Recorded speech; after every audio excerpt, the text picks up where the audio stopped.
గత 10 సంవత్సరాలు పెద్దపల్లి ప్రాంతానికి జరిగిన నిధుల మీద నిర్లక్ష్యం కానివ్వండి, అభివృద్ధి బాటలో తీసుకువెళ్ళే ప్రయత్నము గత బీఆర్ఎస్ బీజేపీ పార్టీ, కేంద్రంలో బీజేపీ మళ్ళా రాష్ట్రంలో బీఆర్ఎస్ పార్టీ నాయకులు చేసింది శూన్యమని చెప్పి ఈ సందర్భంగా స్పష్టంగా తెలియజేస్తున్నాము. ఎందుకంటే మీరు చూస్తున్నారు, గత 2 సంవత్సరాలు మాకు ఇన్ఫ్రాస్ట్రక్చర్ డెవలప్మెంట్ మాకు కావాలి అని చెప్పి పదే పదే పార్లమెంట్లో మేము పోరాడడం జరిగింది. ముఖ్యమైన అంశం ఏంటంటే NH63 రోడ్ ఏదైతే మన ధర్మపురికి వెళ్ళి లక్షటిపేట, మంచిర్యాల, చెన్నూరు వరకు ఈ ముఖ్యమైన కనెక్టింగ్ రోడ్ ఇది. దీని మీద అనేక రిప్రజెంటేషన్లు చేసి నితిన్ గడ్కరీ గారికి ఎట్టి పరిస్థితుల్లో మాకు ఈ రోడ్ కావాలా, శాంక్షన్ కావాలి ఇమ్మీడియట్గా అని చెప్తే ఇప్పుడు మీరు చూస్తున్నారు, కేవలము ధర్మపురి టు మంచిర్యాల, చెన్నూరు ఈ ఒక్క లింక్ రోడ్డు దాదాపు 2000 కోట్ల రూపాయలతో ఈ ప్రాజెక్టు శాంక్షన్ కావడం జరిగింది. మొత్తం ప్రాజెక్టు కలిపితే మీకు దాదాపు 6000 కోట్ల పైగా ఉంటుంది. కానీ మన స్ట్రెచ్ 2500 crores 2500 కోట్ల రూపాయల వరకు మన స్ట్రెచ్ ఉంటుందని చెప్పి ఈ సందర్భంగా తెలియజేస్తున్నాము. ఒక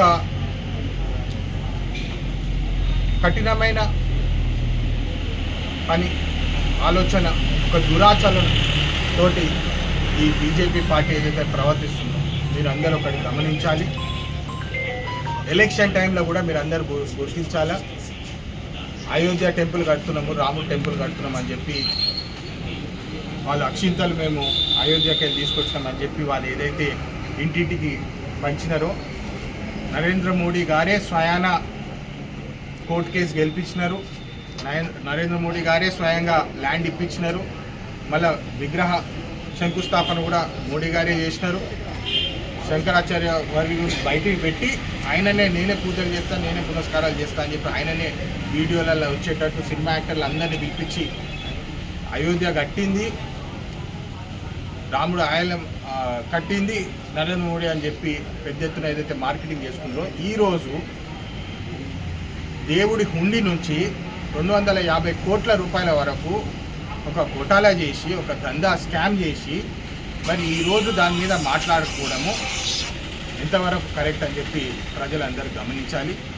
ఇప్పుడు నరేంద్ర మోడీ గారు ఎక్కడ పోయినారు, వారు స్వయాన రాముడితోటే పోల్చినారు. బీజేపీ అందుభక్త అనాలా, కార్యకర్తలు అనాలా, వాళ్ళు రాముడు కంటే గొప్పవాడు మోడీ గారు అని చెప్పి ఏదైతే వారు ప్రచారాలు చేసిండ్రో, మరి కేవలము మన రిలీజియస్ సెంటిమెంట్స్ తోటి దేవుడు అన్న అంశం జై శ్రీరామ్ అని చెప్పి జై శ్రీ మోడీ గారు ఇంత పెద్ద స్కామ్ ఎట్లా కానిచ్చిందని చెప్పి నేను వారికి సూటిగా సవాల్ చేస్తున్నాను. 200 కోట్ల రూపాయలు హుండీకెళ్ళి దొంగతనం చేస్తే మరి ఇంకా మీరు ఆ పొజిషన్లో కూర్చోనికి మీరు అర్హతులా అని చెప్పి ఈ సందర్భంగా వారిని అడుగుతున్నాను. మరో ముఖ్యమైన అంశము నీట్ ఎగ్జామ్. మీరందరూ చూస్తున్నారు, నీట్ పేపర్లు అమ్ముకొని బతుకుతున్న ఈ బీజేపీ పార్టీ నాయకులు, మంత్రులు మరి ఇన్ని రోజులు పిల్లలు ఆత్మహత్యలు చేసుకున్నారు.